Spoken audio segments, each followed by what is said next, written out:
And the thing is, the most beautiful part of humanity is the way we have compassion for one another when people's weaknesses, vulnerabilities, and even dark spots surface. You look at all of the stories throughout history, whether it's in books in written form or whether it's in plays or films now, the revealed wounded one always gets the most empathy. We cherish those kinds of stories and people, and our heart opens to them. Yet, we don't open to that in ourselves. It's all a choice, and no one has to incarnate back to Earth. And as you've heard from many, many people that you've interviewed, it's often considered universally a privilege to be here, and there are many, many, many entities waiting to have the human experience because it's so incredibly unique.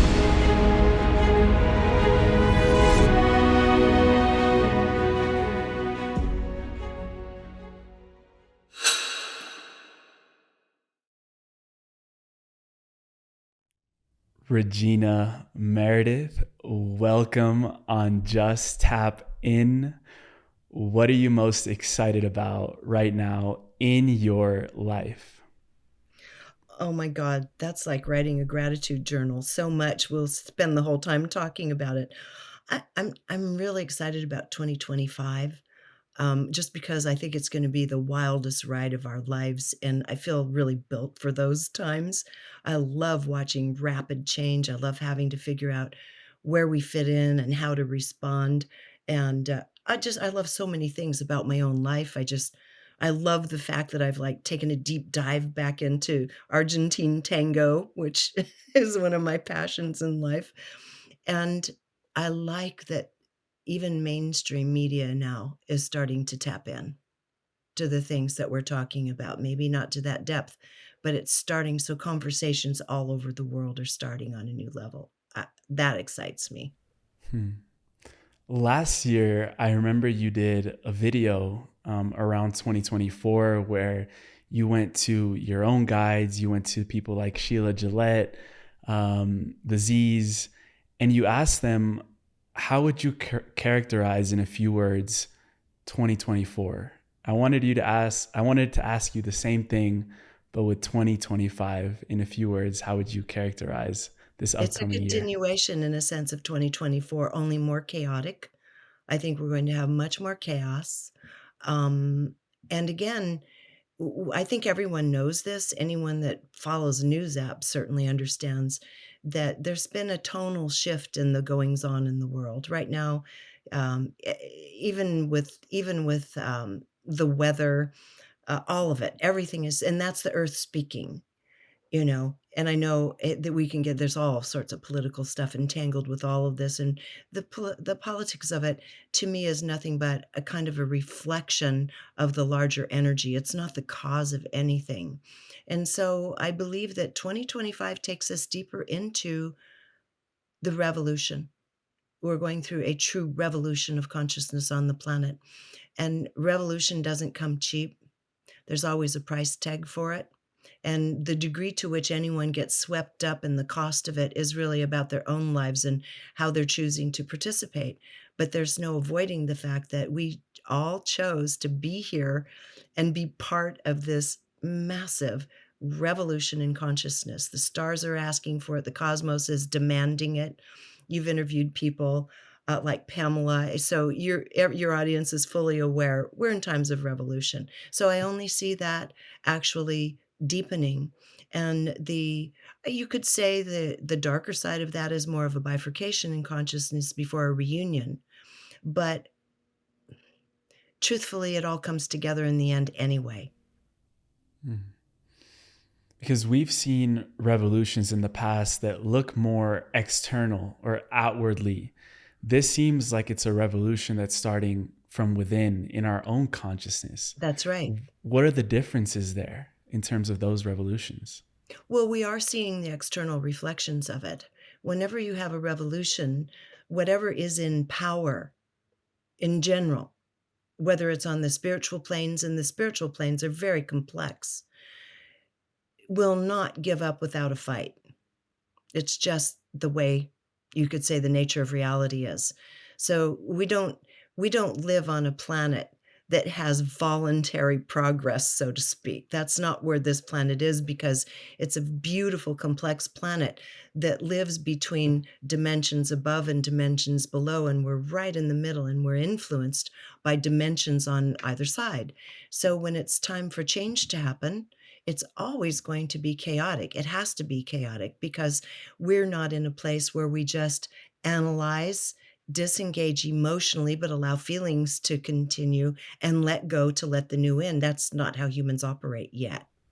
I think Hmm. we're moving toward that, but we're not there yet. So there always has to be a period of external revolution. And we've seen examples of this, and we're watching people line up in various camps of thought on what is now appropriate in times of revolution compared to what was completely unacceptable even a year or two ago. Hmm. And I know you've been using this term for years, which is a time of revelation. And Yes. I wanted to ask you, what is the need right now for humanity to have a period of revelation, and what are we actually revealing in that I think process? we're in that period. Now, if you were to read about it in the classical sense of Revelations by John, it looks quite different. It looks like total destruction, annihilation, which is not, that is not what's happening. It's only an annihilation of an old way of engaging with spirit, with consciousness. But that's what everything is. I mean, in the end, nothing is anything but a field of consciousness, of love, of awareness to varying degrees throughout all of the universes. That is what this game is about. And so if you look at it from that perspective, you're going to have in this case, the three-dimensional human perspectives of it. And I have called this the time of revelations for quite a long time now, because that simply means for consciousness to reveal itself, for the secrets to come out of dark corners. And that includes our own secrets and our own dark corners. It's time to let them come forward, to be revealed to ourselves, to let what's happened en masse in societies around the globe have those secrets be revealed. And it's happening. I mean, to me, that's a very exciting, that's what I'm excited about these times. It's, yes, change is coming. And yes, we don't necessarily know our futures, but we chose it. We chose to incarnate, to be part of this wonderful shift. So I'm all in. And yes, Revelations is what I think is the name of the times. And that goes on for quite a while into the future. Hmm. Secrets from ourselves are probably the most hard to be revealed, you know, those shadows inside self that have to come to the fore.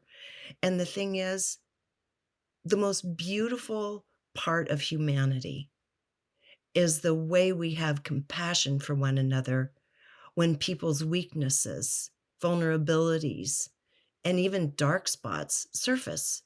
You look at all of the stories throughout history, whether it's in books in written form, or whether it's in plays or films now, the the revealed, wounded one always gets the most empathy. We empathize in that we're very happy to accept someone who has, quote, "fallen," and has found themselves again, through a great deal of pain, the prodigal son's journey, so to speak. We we cherish those kinds of stories and people, and our heart opens to them, yet we don't open to that in ourselves. Hmm. The wounded part of ourselves that needs to come forward and to look at and say, we're still working on this one." Just acknowledge, we're still working on this part. It hasn't been fully healed yet.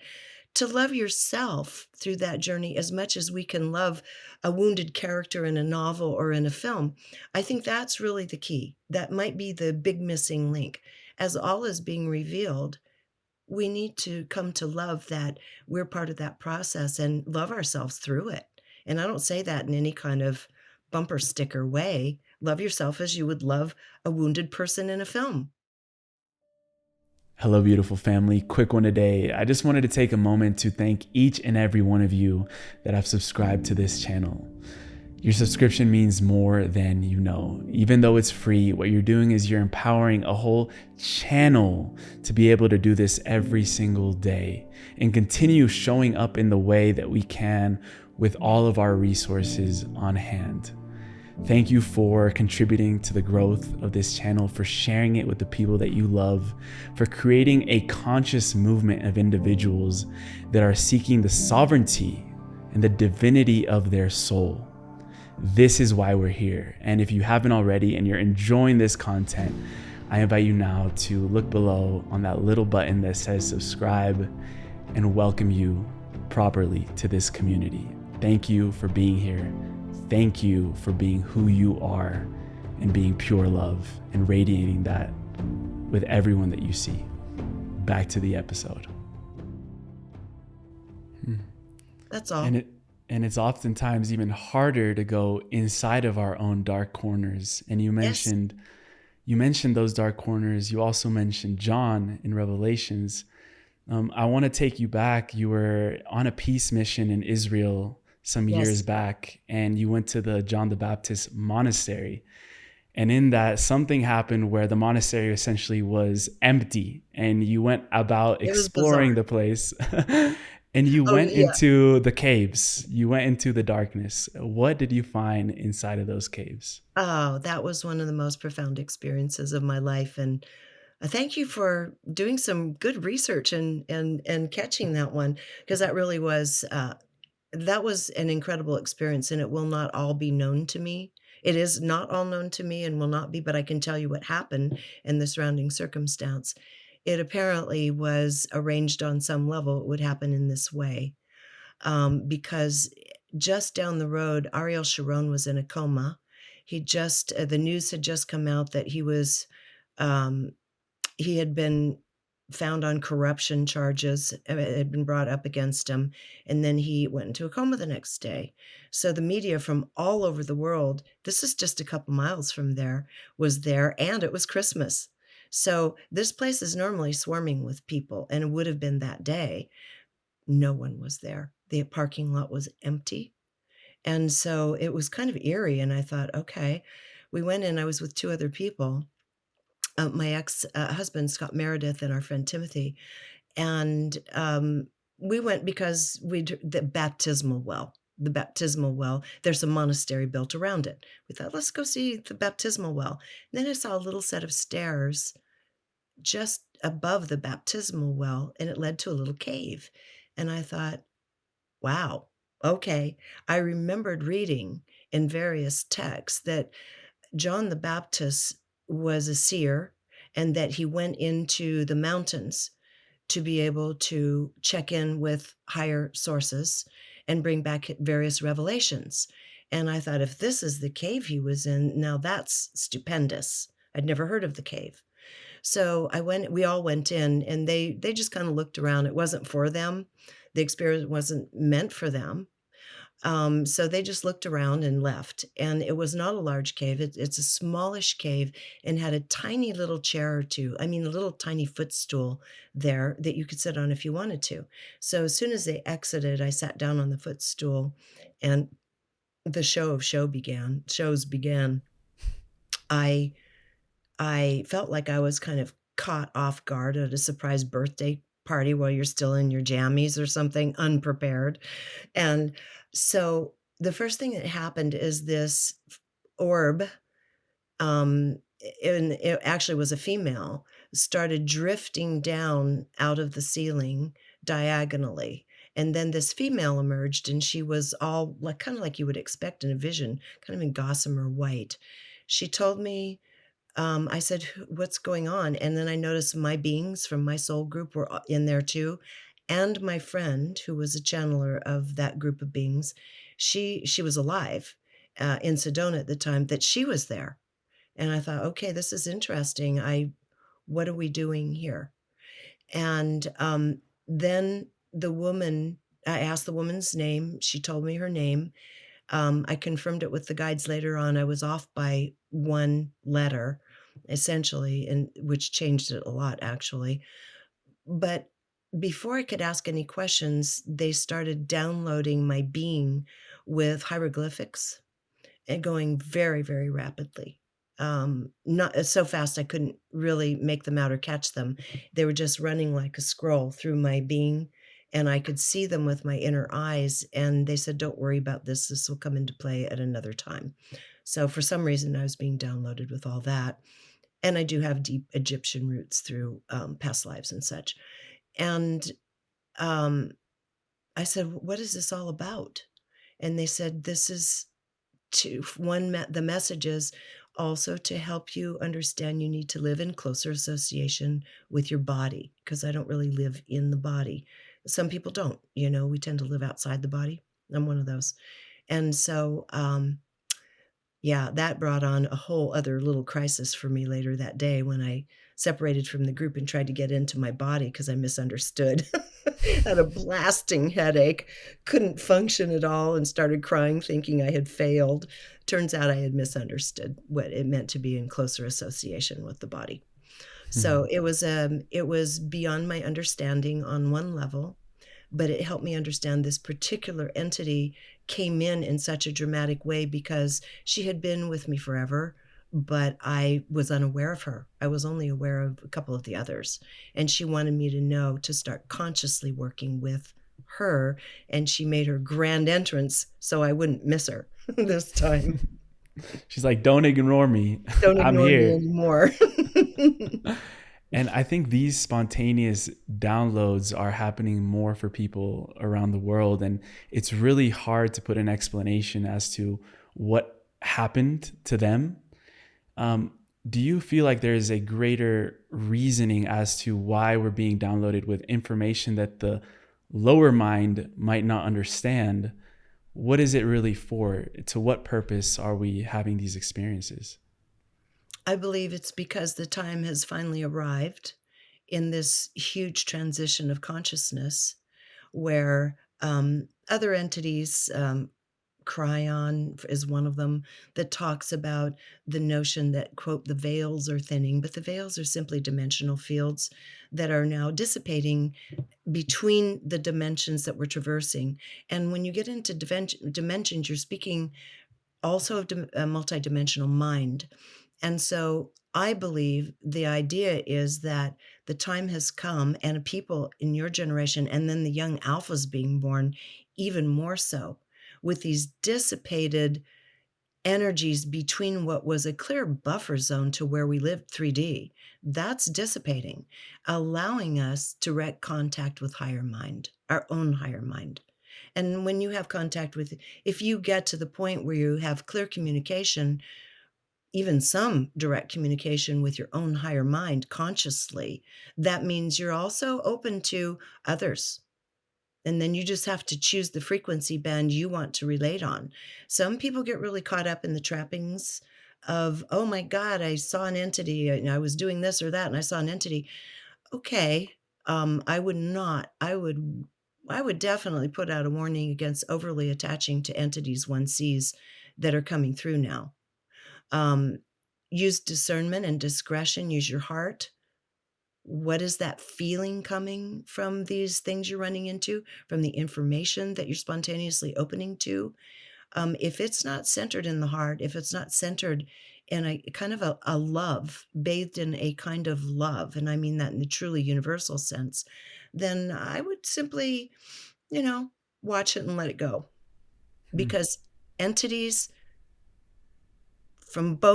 from other high and low dimensions are reaching in quite easily now. For them, is for those entities, is it fun to be at in this dimension? Why would they want to pop in and out per se?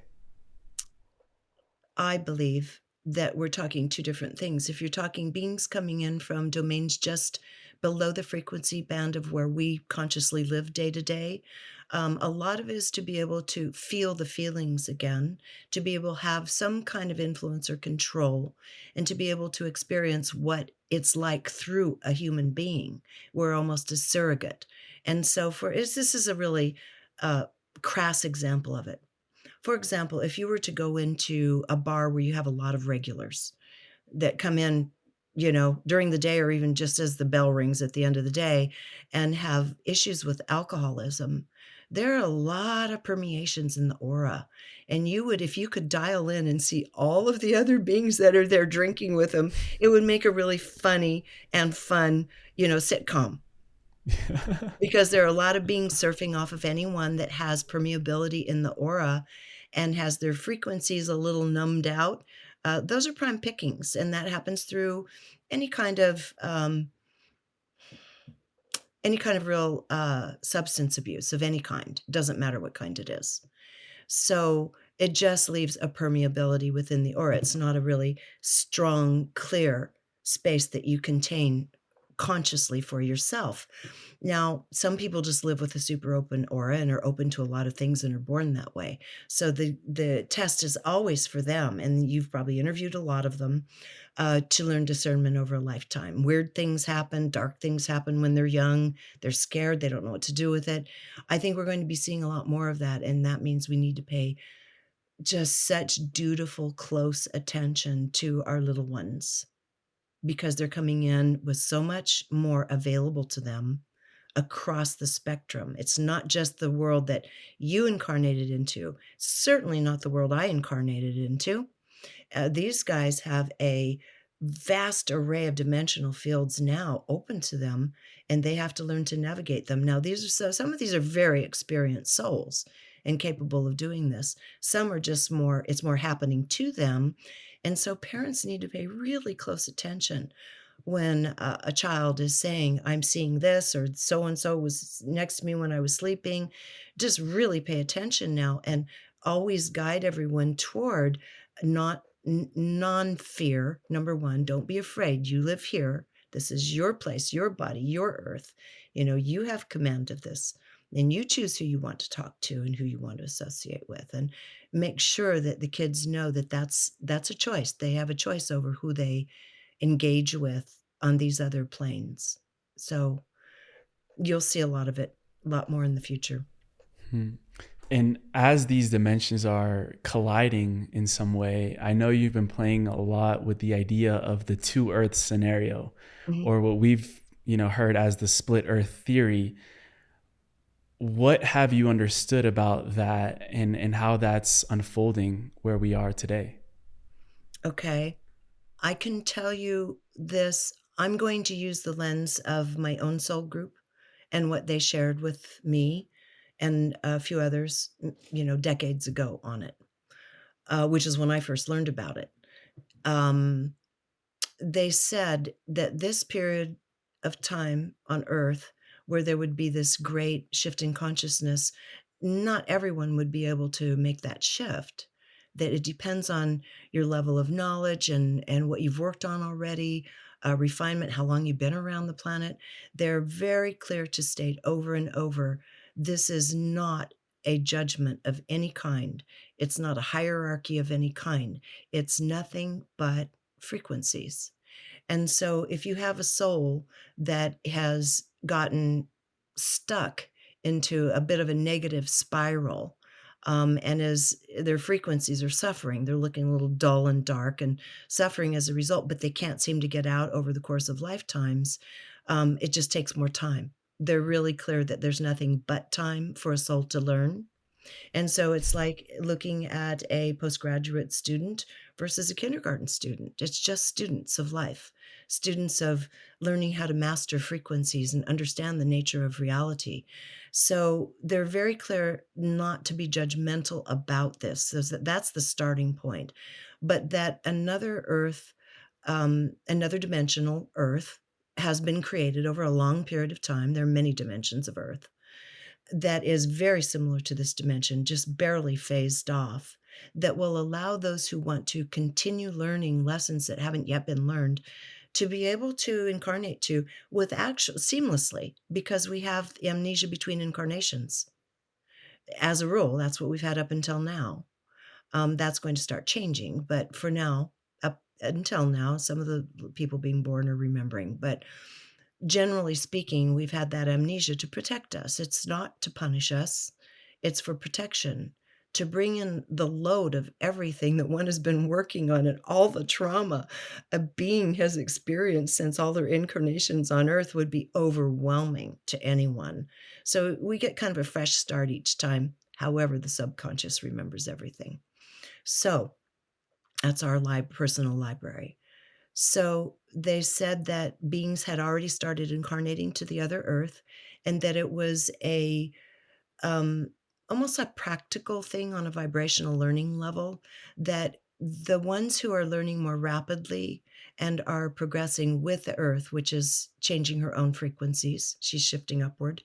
Those who choose to stay able to continue incarnating into Earth by shifting their frequencies toward a more refined level. They'll stay with the Earth as she continues her progression by choice. No one's stuck here. And that others will go to the other version of Earth that's very similar. I only looked at it one time, so I can only give you my glimpse of it. And I would suggest that if anyone else has heard about or read about other people who've been regressed and have their glimpses, look at everything. It's all of our glimpses that make a portrait. We're just pixels of it. So I can tell you what I saw of it at a much later time, decades later, when I took a peek. So this is just my glimpse, and I want to label it as such. Nothing's gospel here. But that people had already started incarnating to the other planet and would be continuing in greater numbers, because then if you're learning similar lessons, whichever place you are, if you're learning similar lessons, you can assist each other and have more immediate mirrors more quickly to be able to progress. Whether you're in a dimension learning kindergarten lessons, which is basic, thou shalt not, rape and murder and torture each other's types of things. That's pretty basic. Those would be kindergarten lessons.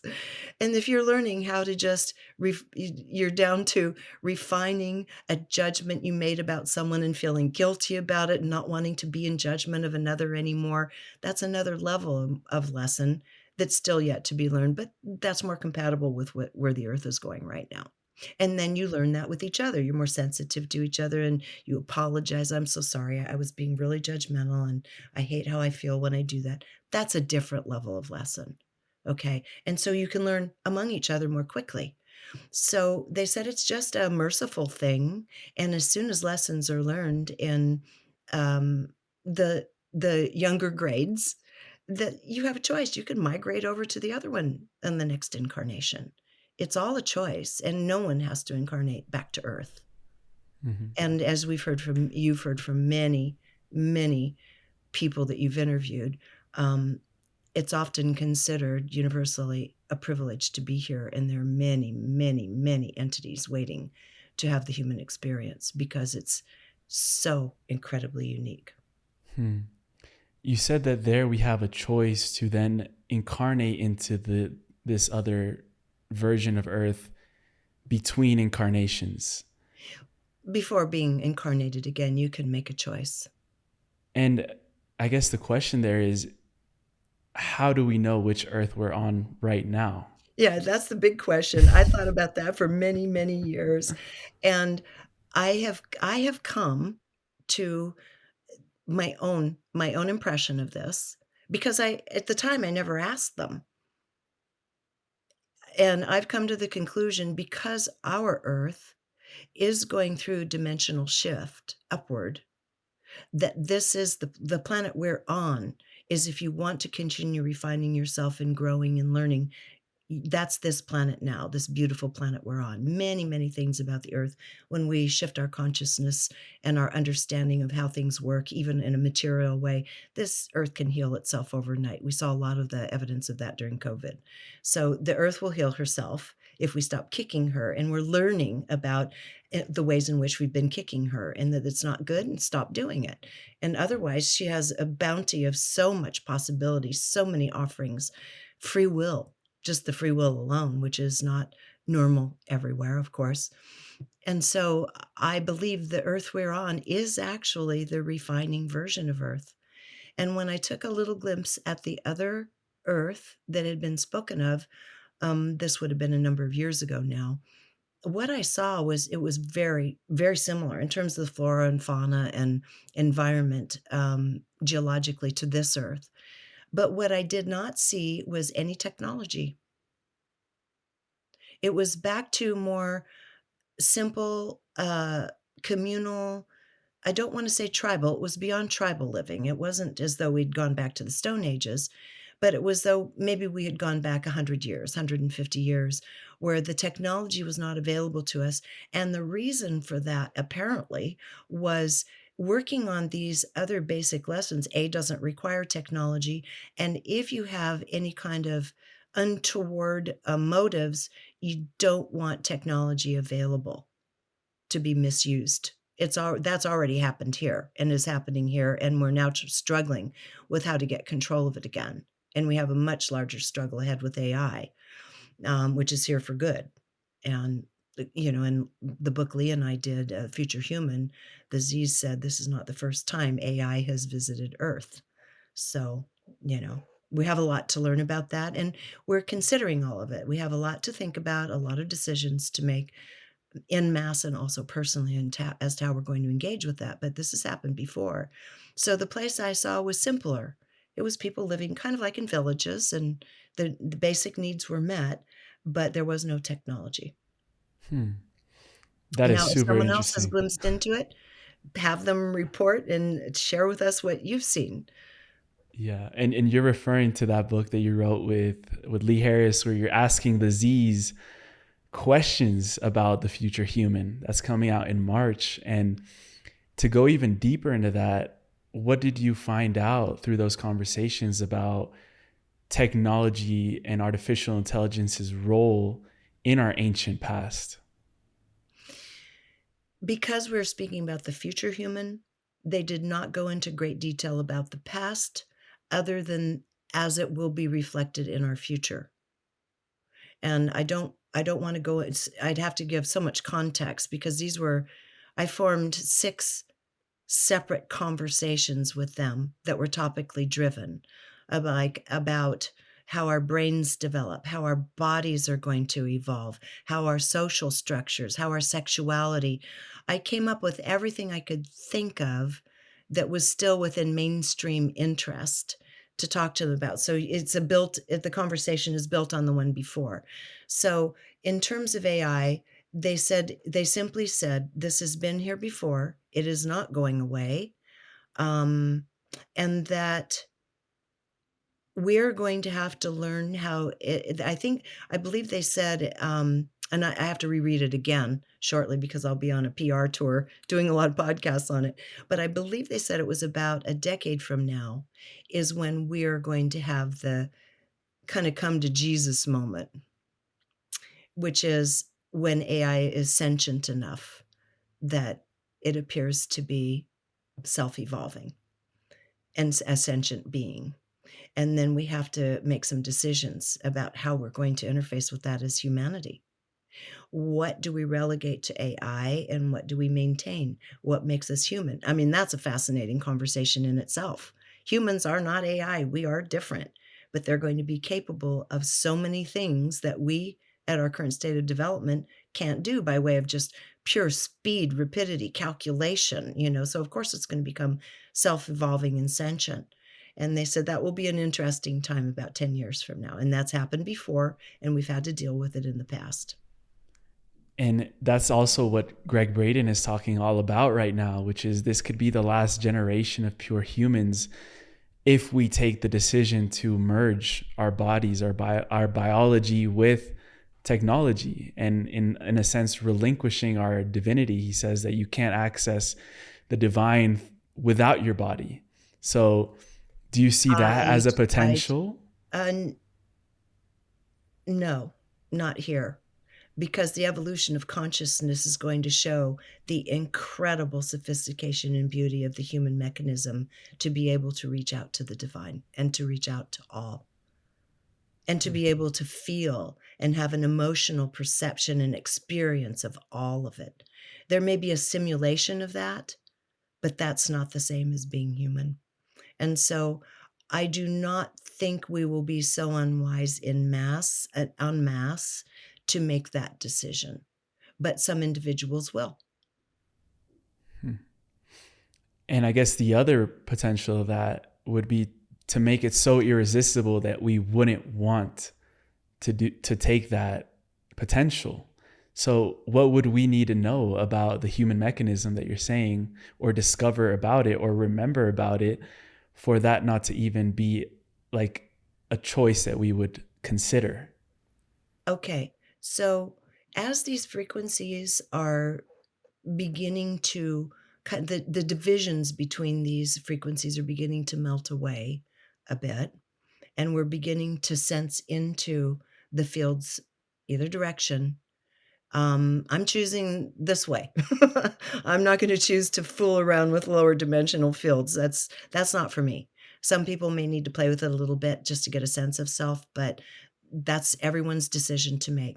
So, as we choose to allow ourselves to merge in with these more sublime fields that are surrounding us all the time and available to us, the fields in which the higher mind lives, for example, that is going to be where our answer lies. That is going to give us the feelings and understanding of why it's so important that we retain human sovereignty.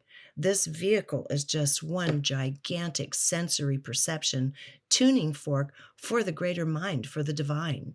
And we take it for granted. We don't treat our vehicles all that well because we don't understand that a unique it's a unique vehicle within the universe. There aren't many wired exactly like this at all. And I know I've shared with you the origin story that my soul group shared with me several decades ago. And it changes the story of who we are. It doesn't mean that the other versions of the origins of humanity aren't true. It just predates them. And so it shows us that the human being is already this magnificent hybrid of this sensorial animal, our animal human body, and a higher dimensional being. And I don't even like saying higher, but from a dimension of Earth where we were able to initially create at the speed of thought, where there were no boundaries, there was no time, there were no boundaries to having a desire fulfilled because you were so highly intelligent, you could create at the speed of thought. And they explained to me all those years ago that the bulk of humanity is of that origin. They merged with the human body.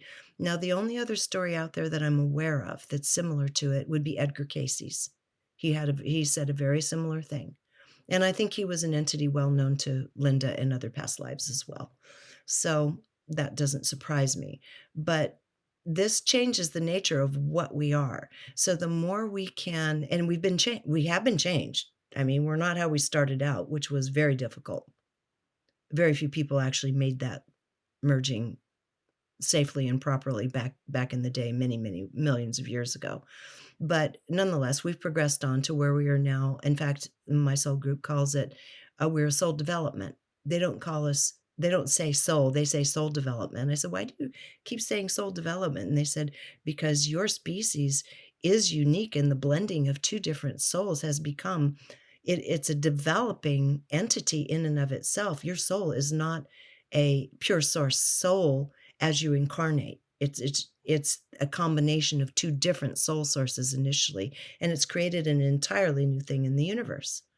And so the more we begin to merge through these higher frequencies with the higher mind, the more we'll begin understanding all of the functions that a human possesses and is capable of that AI is not.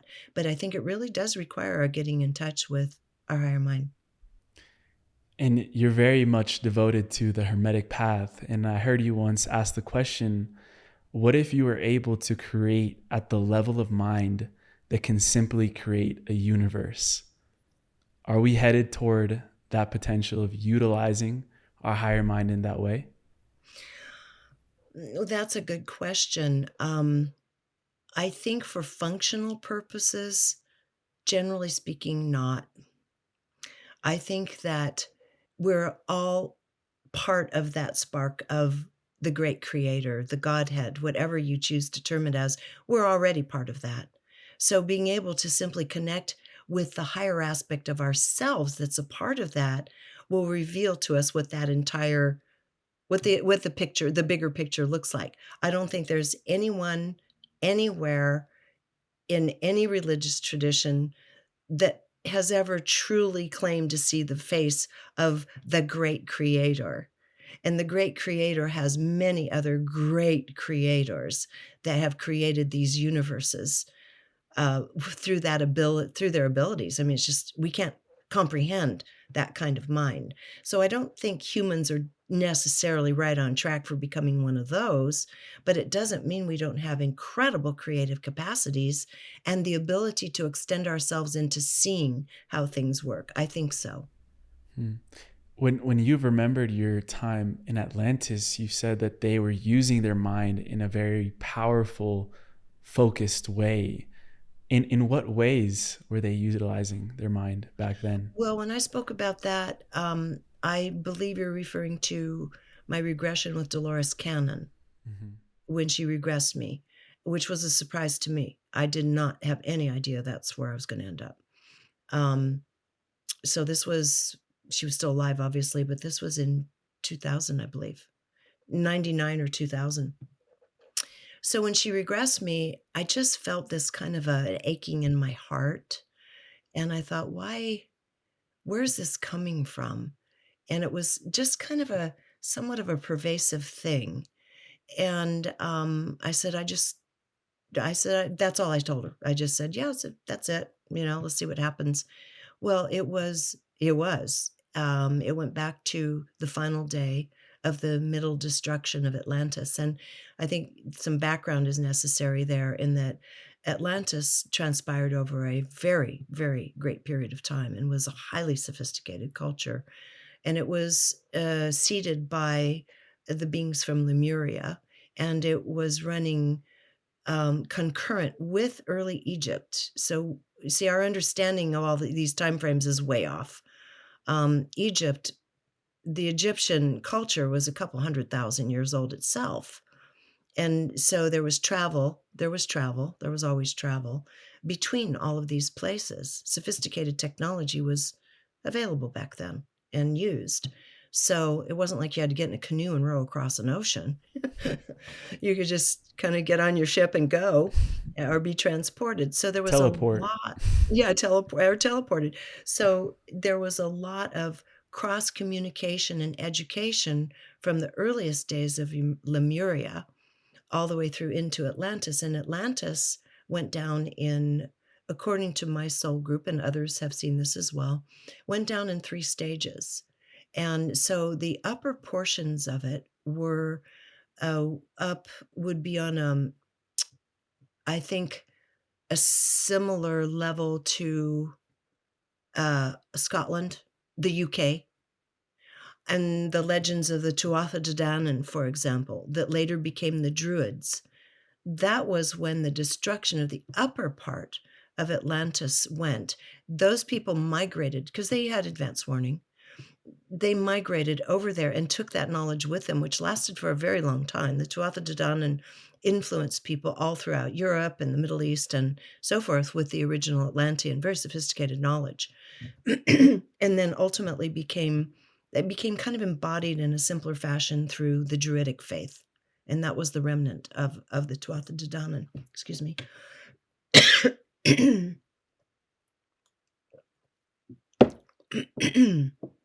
So, when the first part went down, enough beings were able to get off and to migrate elsewhere to save the knowledge from that region and inculcate it into other developing societies and races of people. And race means a different thing in Hermetics.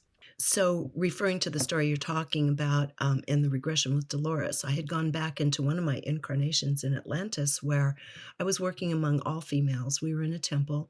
It was very clear and had been clear for a long time that we were facing a calamity and the earth was very unstable. And so the way we used our minds was we would work for lifespans were different then.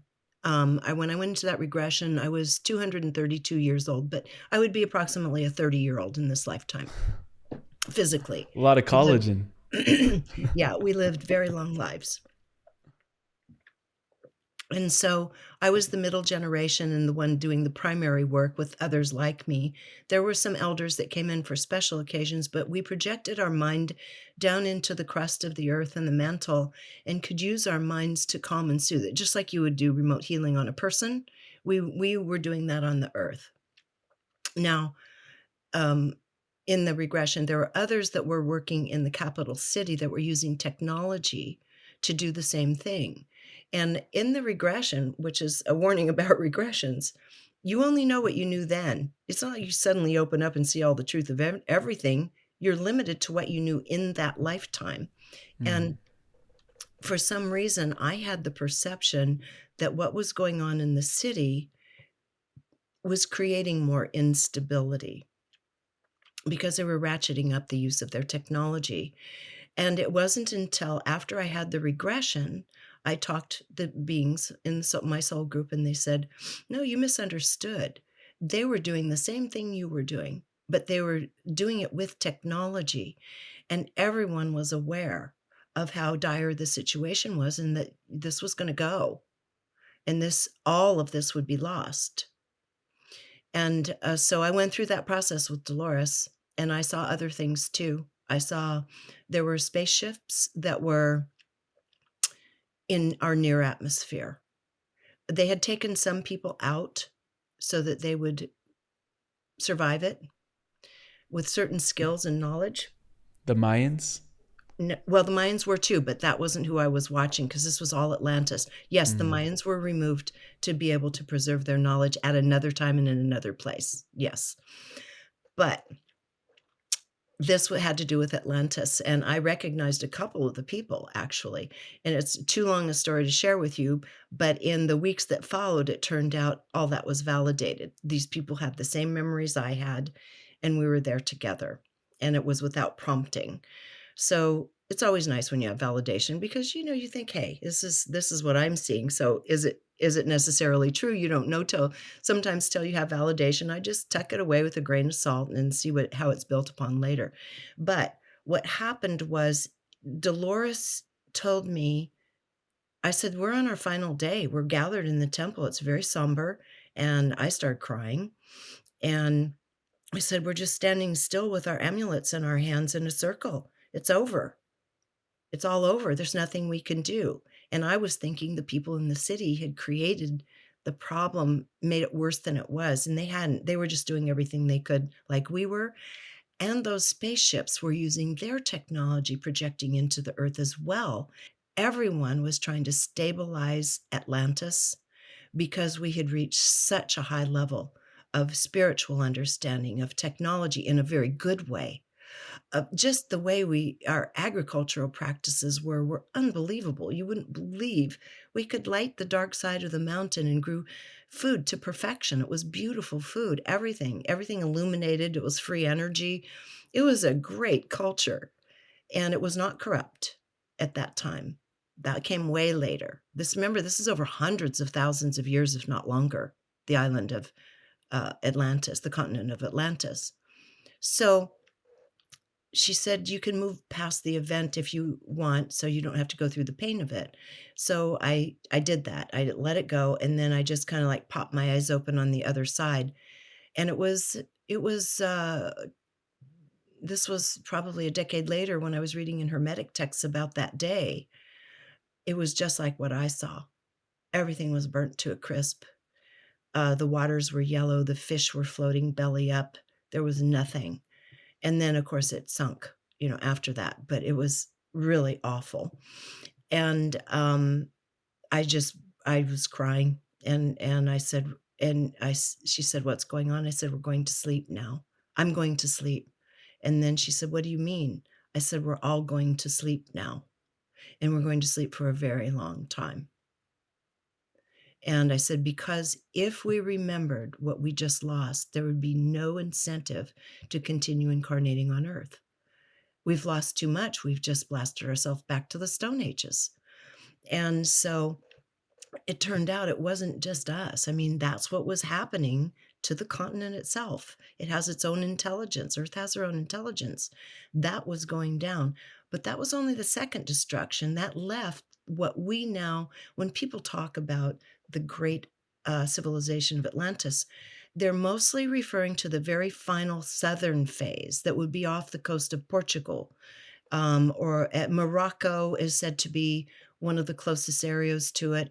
And as far as I understand it, the last remaining actual remnant of it is Mount Pico in the Azores. Okay. Where is that? The Azores are about 1,000 miles, I believe, off the coast of Portugal. It's a Hmm. little cluster of islands, and Mount Picos is high. And according to Hermetic texts, that is the last remaining remnant of Atlantis. But by this time, the culture had started becoming a little more barbaric, and there were experimentations that probably shouldn't have been going on, misuse of technology. Other marauding species came and influenced, just like what's happened on Earth, what's happening now. So that would have been the final phase, the final sinking of Atlantis, the final destruction of Atlantis was the state of lowered consciousness, but still technologically far more sophisticated than we are where we are now, and some players that truly were very advanced in their minds and healing abilities. The healing we did was beautiful back then. I saw some of that and what we used, and it was wonderful. And so the point is, many of the people from the Atlantean days and even more sophisticated from the Lemurian days are incarnating right now. We're back. We're all back. You, me, everybody. We We're all woke back. up. All back because we're starting to remember and we're bringing back the technologies. And now we want to see if we can manage all of the beauty that we have access to. I mean, technology is beautiful in its own right. It's going to offer a lot of solutions, but it's not going to replace us. It should not replace humans. So that's up to us and how we want to, going back to your original question on that, how we choose to interface with that. So the time has arrived when it's time to wake up and remember what we went through before. It's okay now because we have created a much more possible future, and we're on the precipice of determining what we want that to look like. Hmm.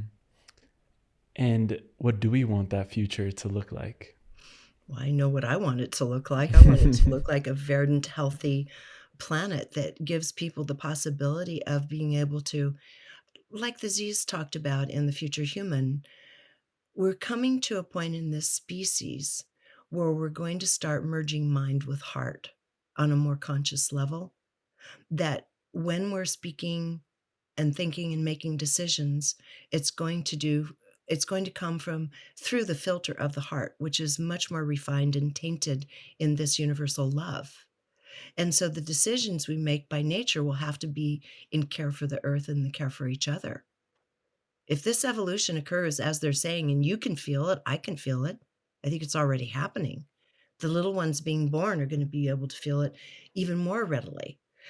So if we're making our decisions based on this beautiful heart matrix's sense and connection with all, including our own soul as the seat of the soul, then I think we're just going to have a healthier, collaborative, highly creative human species.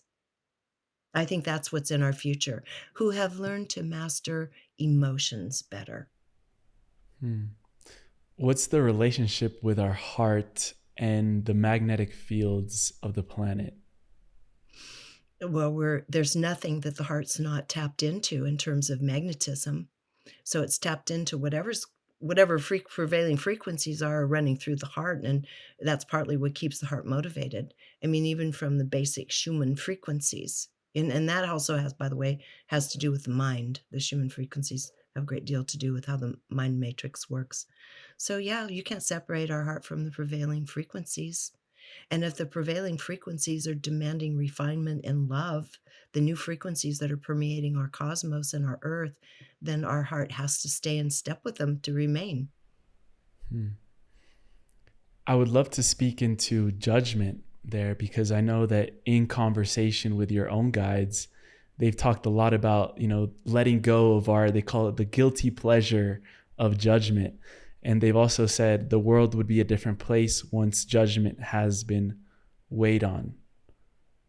how do we let go of judgment? Because I feel like in the work that we do, curiosity sometimes oversteps judgment. And with this like innocence of asking a question from a place of a child, like there's no space for judgment. But in your life, how have you found the best way to let go of judgment, to get this new iteration of human? I literally have had to do it the old-fashioned hard way, which is when I find myself in judgment, I have to stop myself in my tracks. And I'm in judgment all the time, you know? It's just little things. You'd be walking along and like, "Oh my god, that was such a stupid thing that person just did," you know? Just little observations like, "Yikes, why did they do that?" And so, for me, it's an on which is probably why they gave that message. It was for me, and I could share it with people if I wished, and that was in last year's communication. And it was, the notion that once we stop judging things external and even stop judging ourselves like we talked about at the beginning of this conversation, there is so much energy that frees itself inside of us to create.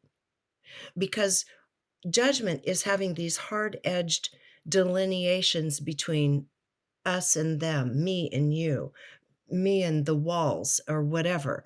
It's a hard, what do you want to, and not even a filter.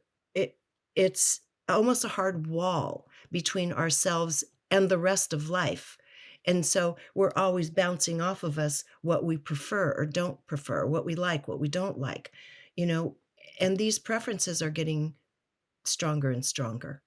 And that's because of the way technology is interfacing with our minds. We're becoming more siloed. We're receiving only reinforcement of our beliefs because the algorithms can keep us addicted to whatever screen we're on that way. And now we can see the results of that, where people literally are living in separate realities. It's just shocking. A person over here who tunes into this social media or media and a person over here who tunes into theirs are totally unaware that any of these things are even happening or being said in the other person's silo. So here we are creating very hard lines between ourselves and others, and now blaming others if our preferences aren't met. Families are falling apart, huge discord. We can see it all around us. This is all by way of judgment and lining ourselves up and siloing ourselves into extreme preferences. This is, to me, super dangerous on a societal level and a personal level. So what they were saying is, stop it. Just drop it. If you drop that and allow yourself to just be an observer of someone, maybe you don't agree with what they're doing, but do you have to engage emotionally and get a hard mindset toward the person? No, that's just punishing yourself. So it's turning out that judgment is actually self-punishment. Hmm.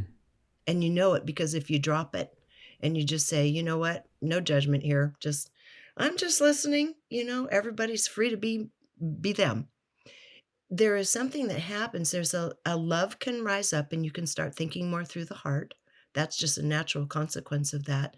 And then also all this mental energy in terms of keeping everyone in their place and their box and so forth, and your own reality is gone. All that energy is free, where you just get to live more from the heart. You get to use that energy for yourself, to create, to join with other people in a healthy way.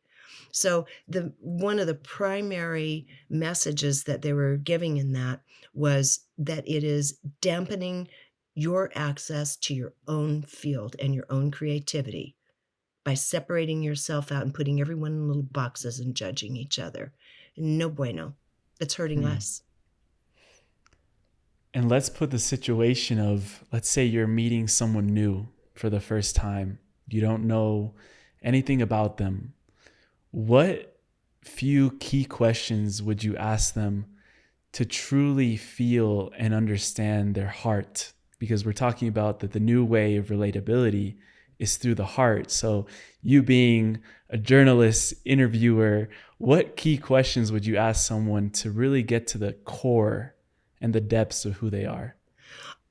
That's a really good question. I almost feel like I have to give it some thought, but just spontaneously, I would say I would probably ask how they feel about certain elements of nature, having to do, say, with the animal kingdom, for example, because that tends to draw us in on a much more heartfelt. Animals always draw us in on a more heartfelt level.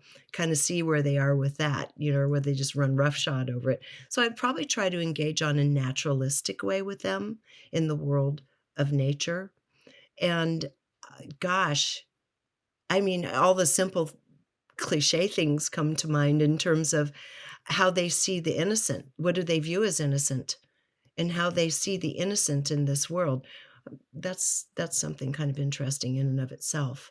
And so I think those would be a couple starting places, but I'd like to ask you, because 'cause you've given this some thought, where your starting point would be. I'd like to learn from you, because I haven't thought about that in that way. Yeah. And I thought about that when I started this podcast, and we did a little prayer, a meditation before, so we're already getting into a state of being in our heart. But I feel like one of the highest forms of, expression that someone can have is when they're excited about something. Oh, yeah, Like when passion. you're thinking about, Christmas Day, you wake up and you know that there's going to be a present under the tree. And when we're kids, we're like, we run down and we're like, what did Santa bring me? Like if you follow that holiday, obviously, but everyone knows what it's like to feel excited about something. So that's why I start every interview with, what are you most excited about? Because it totally shifts the frequency and it gets someone like, what am I excited about? And it's like when you start doing a gratitude list, like everything you write down, every line, you just start getting a higher and higher and higher frequency by Absolutely. doing that. I Mm. totally agree, and you're absolutely right. I actually had to quit doing my gratitude list in the morning because the whole morning was, like, disappearing, and then I started drawing the things I was talking about, and it got out of hand, and I thought, "I need to get to work." At least three. I We just three, and then we're done with the gratitude Yeah, list. there you go. No, but you're right. Absolutely, gratitude and excitement. You nailed it. True passion and excitement, and that's what, the entity Bashar always talks about, Yeah. is excitement. What excites you? And I used to, accompany people who would come over for channelings of our soul group, the main being there, I've referred to in my book and other places, and they would ask questions, and it was so interesting. It didn't matter the age of the person or the status, nothing mattered. Um, it's just almost across the board. People would say, I'm just not sure what I'm really here for or supposed to do. And over, they said, well, what would make you happy to do? What would please you? And they always ask them that question, which is the same as Bashar and the others, which is what excites you. So you're right on. What excites you Mm. should be the first question. Yeah. And to even switch gears a little bit, because we talked about how, in your story of regressing to Atlantis, and, people were looking up at the sky and there were ships being, taking mass groups of population out, to avoid this destruction. I think right now is a point in history where people are looking up to the sky the most, and we're seeing it all over the internet. Like I go on Instagram and then everyone's posting, look what I saw, this orb Mhm. or this ship or whatever it is. What is really going on behind the scenes, and what people are seeing when they look up to the sky that doesn't look like a plane, that doesn't look like anything that they can identify? What have you found in your research as to what we're That's real uncovering there? Yeah, that's a super complex question because a lot of things are going on. You have actual third dimensional UFOs. They've always been coming and going. They've been here since the beginning. Other beings have always been here, visiting, helping. Even in the beginning, they helped with the development, socially, of the human species in the version of, our origin story that I find interesting. They've always been here. And that would be third dimensional civilizations, maybe far, far more advanced technologically, but third dimensional in their density, which is why you can see them. On the other hand, you have many other dimensions of beings coming and going, even in ships. Some don't need ships, some have ships. I'll give you an example. I was out with Stephen Greer's group um, years ago, and you're tasked with kind of trying to see into the future, that night, what trajectory something's going to come in, where, at what time. And so I was in the group doing that stuff with them, and I kept being shown something and I spoke up, but you're in the dark, so no one really knows who's speaking. It's dark out, inky blackout, and they didn't know me because I was new to the group. So I can give you one example. When I was out in the field with Dr. Stephen Greer as part of his group that watches the sky at night, and they task you with trying to see if you can see a bit into the future, the trajectory and the time a ship might come in and so forth. But during that time, what I saw, the first 3 nights I spoke up because you're in the dark, nobody knows who's speaking, and I was new to the group. And I said, I'm seeing this beautiful elliptical, semi-transparent blue craft that's sitting at the edge of a crag. And I keep being shown it, and I'm not sure why, because we haven't seen it. So the final day, someone comes in. We went out to visit the crags the day before at Joshua Tree, and someone came in, and they had been taking pictures with their digital camera, which was new at the time. This is 25 years ago. Digital cameras weren't that common, and everyone was all abuzz, and they had it hooked into the TV monitor, and there it was. There was the blue, semi-transparent elliptical craft sitting right on a flat rock at the edge of the crag, just like I had been shown. So another time I went out with them, and I thought it was pretty hysterical because we're all like this. We're looking up like this, when is it going to pass by? And a lot of times what you're seeing are satellites, slow walkers. You do see some phenomena, and it's always fun if you see some real phenomena, or what you think is anyway. Some of it can be governmental experimental devices. Some of it's man-created, some of it's from other third-dimensional ET cultures. But what was interesting to me is while we were doing this, like in the similar trip, I was seeing all these little craft. They were small. They were small craft, more circular, and just kind of a grayish white color. They were in the field behind us, watching the sky. There were a whole bunch of them. What? And I thought, okay, this has now gotten to a point of absurd. They're right here behind us, guys, but they're in another dimension. They're slightly phased off, so you can't really see it with, very few people would be able to see it with their physical eyes. Some people, but I could certainly see it with my inner eyes, just like the previous time. So we're having interface with them all the time. We always have. They're in those famous Renaissance paintings. You see UFOs. So they've always been here. This is not new. The thing that I think is more new and perhaps inspiring more of this now in modern history is that we've begun playing with nuclear weapons, and that is a big no-no. They don't like that. That's why you see the clustering around military bases, and we could go on forever talking about all of that. I've done a lot of shows on this. The famous one in Montana where they came and shut down the silos under Robert Salas. It freaked everyone out, and of course they see it as a threat. Now they're going to Washington, D.C. and trotting out all these people who are testifying in front of Congress about, but what kind of threat might they be? They're way faster than we are. Come on, they all know better. This is all to pump up and gin up money to fund for aggression in space. So it's all baloney. I am not down with that. And Like the a media space is complicit program, with it. to fund a space program or some sort of Defense, space defense. Star yeah. Wars died. I actually met with the man that was the primary science advisor to Ronald Reagan when this first came up, and he said the only good thing he did under Reagan, he's dead now, he was a very old man when I met him, was that he steered him away from the Star Wars space defense because it was stupid. And so they're just going to look to gin up more money, massive amounts of money to fend off space invaders. Come on, they know better than that. The military knows better. They have a deep history with extraterrestrial encounters. So why would we want to fund all this money to a defense that we don't need? Do you? Do I? I don't want to. None of us want to. Exactly. It gives private contractors more money and more power. That's all it is. That's just a political money power game. There is no Mm. reason to do that whatsoever. If any kind of other species that sophisticated wanted us gone, we'd have been gone a long time ago. This is our planet, and we may have visitors. They may contribute some technology and some knowledge and have some kind of relations with people in high places. But in the end, this is our planet.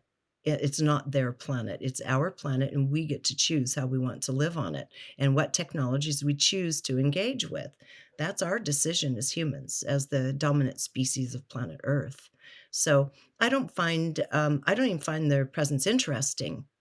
I totally accept they've always been here, and I've seen enough that it's like they're not hurting anything for the most part. And then you have people going out talking about, but they mutilated cattle, and I'm thinking, did you have a hamburger yesterday? Do you know how those guys met their end? Huh? And you talk about a cleanly mutilated animal where they took something out to study it. Some of that's human, by the way. Some of it's human, looking at the environmental factors of a region, radiation leaks, and so forth. That's not all ET stuff. So again, I'm really big on logic. It's like, come on.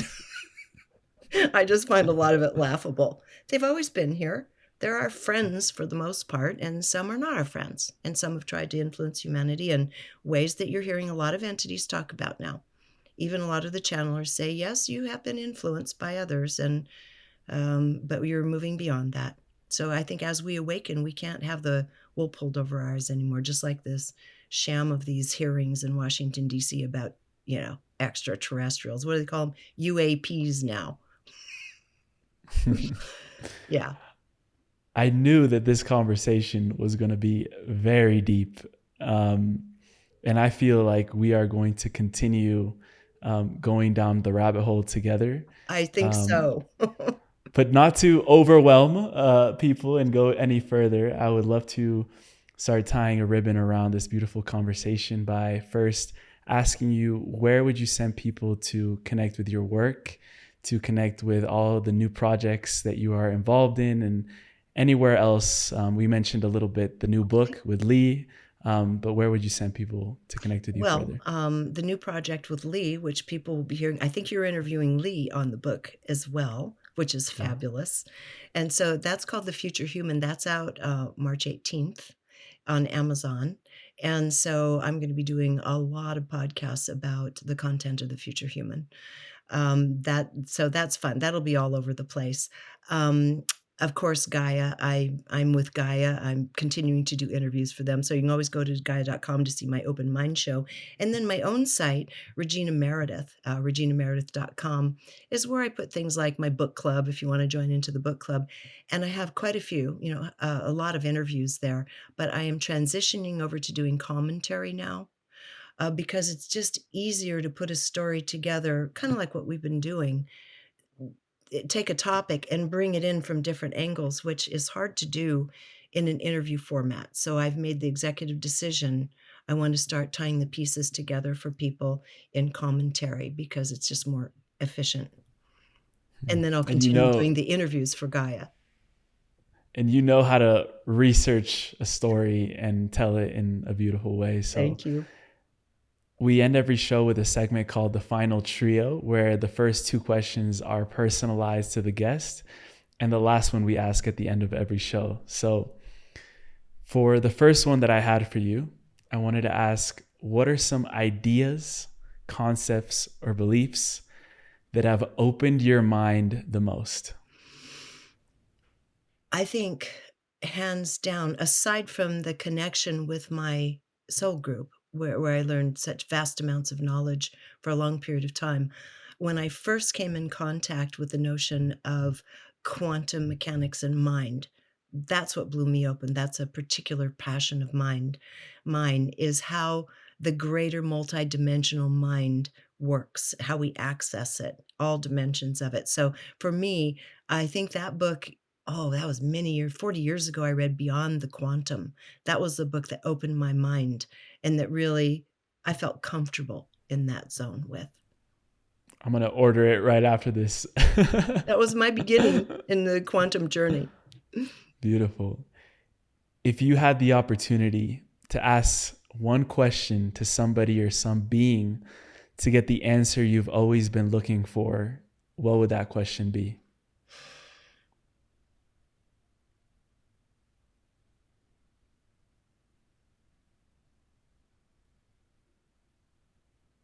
That's so vast. Again, it would be one of those kinds of questions I was speaking about a moment ago, is where does it all end up? Do we remain as individuated consciousness as we continue evolving and evolving and evolving through time, through space, through all these different dimensions? Kind of, where does it end up? And what's your intuition on that?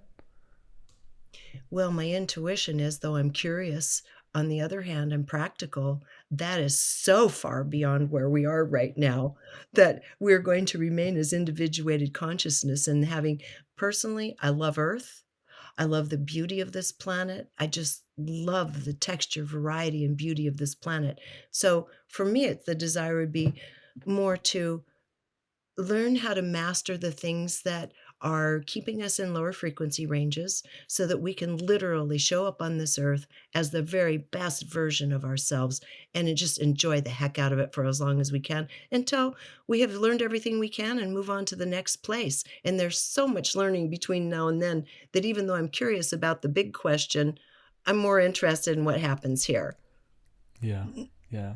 Understanding that our soul is eternal. Yeah. And the best we could do now is to focus on the experience that we've created for ourselves right here, right Absolutely, absolutely. And it's a now.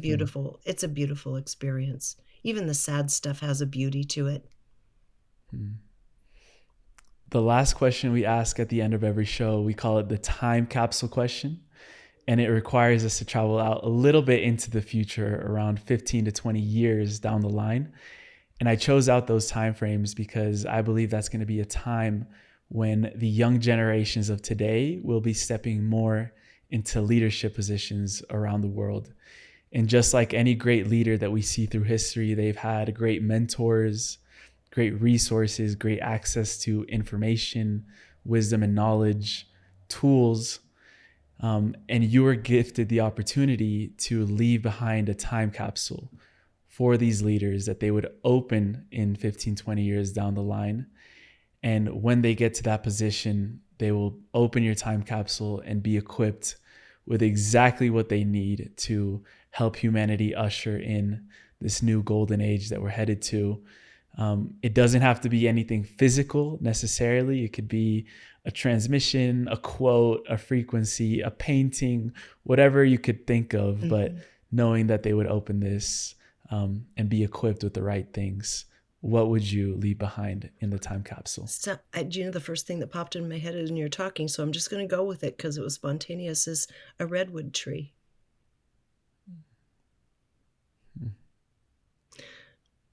We don't understand the beauty and the power and the protection of what trees are in our society, and to know that we need to protect these great sentries that are watching over our planet and watching over us. It just came in. Wasn't thinking it. It popped into my mind. So hopefully the redwood trees will still be here by then. But I would say to learn, as the Tuatha De Danann and like the Druids and others, to learn to continue to stay in attunement with nature. And trees are a wonderful exemplary example to me of, the connection between the heavens, the people, and the earth. I'm a tree hugger. I love trees. So I'd probably leave a redwood tree and say, go explore it. That's where I want my ashes spread. I know which tree even. My sister does too. Beautiful. So I want to Wow. merge with the redwoods when this is over. Go hug a tree after this Go hug a conversation. tree. You'll feel much better, ground in all of the higher wisdom that just came in. And Regina, I cannot describe how much of a gift this has been, getting to know you, not just now, but I've been following you for such a long time, and you've been one of the greatest inspirations for what I'm doing today and for reminding me of my own dharma. So in Oh, the reflection and seeing the mirror in you, it's been such a beautiful, beautiful gift. And I am so grateful for your presence, and not the only my pleasure. life, but I that was of going all to say the people. pleasure is mine, Emilio, because it's you. you're a leader in your time for your generation for many, many years to come. I would love to have had the knowledge at my disposal that you have at the age you are now. It took me a lifetime, to gain knowledge, to learn and have faith in my own intuitive capacities, and you're already there. And you're learning by the day. So I have immense respect for what you're doing, and I can't wait to do future things with you. I think you're delightful. What did we call this? The Oh, Zoomer Zoomer and and the Boomer. We're going to see about putting it together.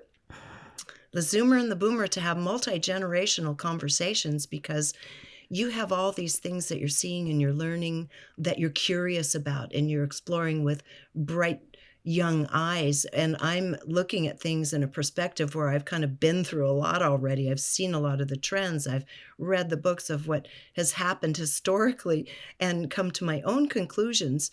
There's never a conclusion, but the place I am right now. And I think having that vibrancy of your inquiring mind and some of the I'm still excited about life myself, but some of what I've gathered over the years, like an older tree, I think we could have just some incredible conversations. So the Zoomer and the yeah. Boomer is what I called it.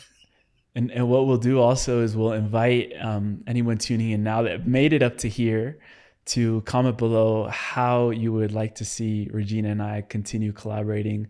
We've just been teasing that for a moment, but we're going to explore some more incredible ways to get together and really raise consciousness together.